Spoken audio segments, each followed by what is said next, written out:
आज हम लोग दोस्तों इनकोडर के बारे में जानेंगे। इस इनकोडर का बेयरिंग ख़राब हो गया है, ड्राइव में स्पीड फॉल्ट आया था। बेयरिंग चेंज करने का ट्रिक आज हम लोग जान पाएंगे। आपका नॉलेज डेवलपमेंट चैनल में स्वागत है।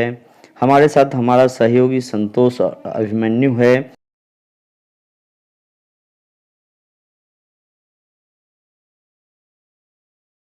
चलिए हम लोग स्टार्ट करते हैं। सबसे पहले कनेक्टर पीसीबी कार्ड को ओपन करते हैं। ये पिन आसानी से निकाल लेंगे।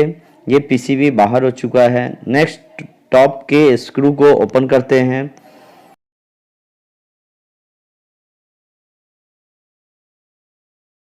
नेक्स्ट बैक स्क्रू ओपन करेंगे। नाउ हल्के हाथों से प्लायर या स्क्रू ड्राइवर से ब्लॉक पॉइंट कॉर्नर को हल्के हाथों से नॉक करते जाएंगे। ये देखिए कवर निकल गया, लेकिन निकलने के बाद देखिए कितना डस्ट है अंदर, तो इसको क्लीन कर लेंगे।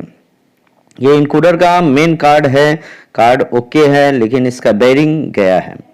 जब हम बेयरिंग को रोटेट करेंगे तो आपको फील होगा कि बेयरिंग के रोटेशन में प्रॉब्लम है। ये पार्ट बहुत ही इम्पोर्टेंट है। ये वाशर है जो अंदर बेयरिंग को प्ले होने से बचाता है। इससे एक्सिस चेंज नहीं होता है। नाउ अब हम लोग मेन कार्ड का स्क्रू खोलेंगे। इसमें जो स्पैनर यूज होगा उसका नंबर है KT10। आराम से इसको ओपन करेंगे। पीसीबी क्रैक नहीं होना चाहिए। अब पीसीबी को स्लिटर से निकालेंगे। ये जो 5 पिन डिवाइस है इसको स्लिटर बोलते हैं। अब कार्ड को बेयरिंग के ऊपरी भाग से निकाल लेंगे। ये आप देख सकते हैं कार्ड पे आईसी, कैपेसिटर, रेसिस्टर का यूज हुआ है। कार्ड को होल्ड करने के लिए एक स्टैंड है जिसमें वाशर है, उसको निकालते हैं। ये लॉकिंग का काम करता है। अब हम लोग स्लिटर को निकालते हैं। इसमें फोटो सेंसर का यूज हुआ है जो डिस्क के होल से एलईडी सोर्स लाइट को रीड करता है। इनकोडर के शाफ्ट को निकालकर हम लोग बेयरिंग चेंज करते हैं। स्लिटर को निकालते हैं। ये स्लिटर निकल चुका है। आइए हम लोग अब बेयरिंग जिस शाफ्ट में लगा है उसको अलग करते हैं। सर्क्लिप प्लायर का यूज करते हुए बेयरिंग का जो लॉक है, जो क्लिप है, उसको अलग कर लेते हैं। ओल्ड बेयरिंग को हम लोग निकालेंगे, लेकिन ध्यान रखना है कि बेयरिंग निकालते वक्त या न्यू बेयरिंग फिटिंग करते वक्त डिस्क बैंड नहीं होना चाहिए, नहीं तो इनकोडर के डिस्क से जो एलईडी लाइट पास होती है वह पास नहीं होगी और इनकोडर फॉल्ट आएगा।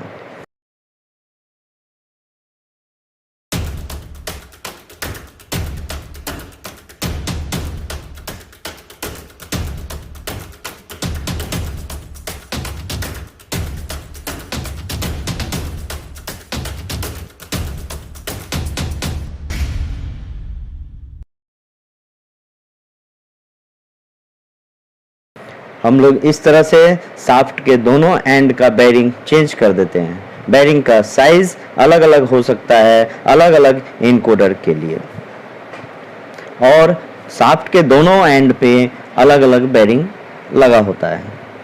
न्यू बेयरिंग को चेंज करते वक्त एक्स्ट्रा प्रिकॉशन की ज़रूरत होती है। ये आप देख सकते हैं, जब हम लोग बेयरिंग फिटिंग कर रहे होते हैं तो नीचे डिस्क है, ये डैमेज हो सकता है जो नहीं होना चाहिए। यहाँ एक्स्ट्रा प्रिकॉशन की ज़रूरत है।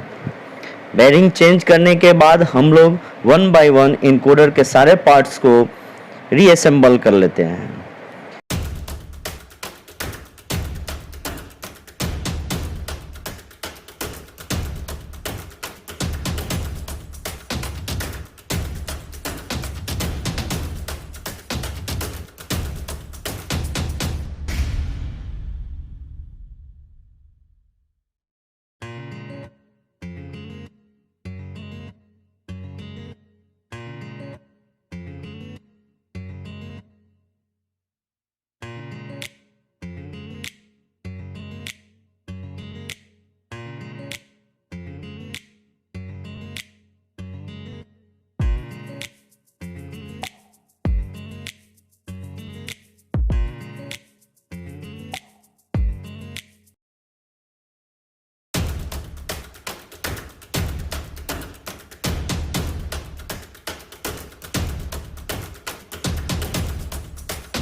मैंने इनकोडर का सेकेंड पार्ट वीडियो बनाया है, उसमें इनकोडर्स के सारे पार्ट्स के बारे में आपको ज़्यादा डिटेल्स मिलेगा और इनकोडर कैसे काम करता है यह भी जानकारी मिलेगी, इसलिए पार्ट 2 ज़रूर देखें।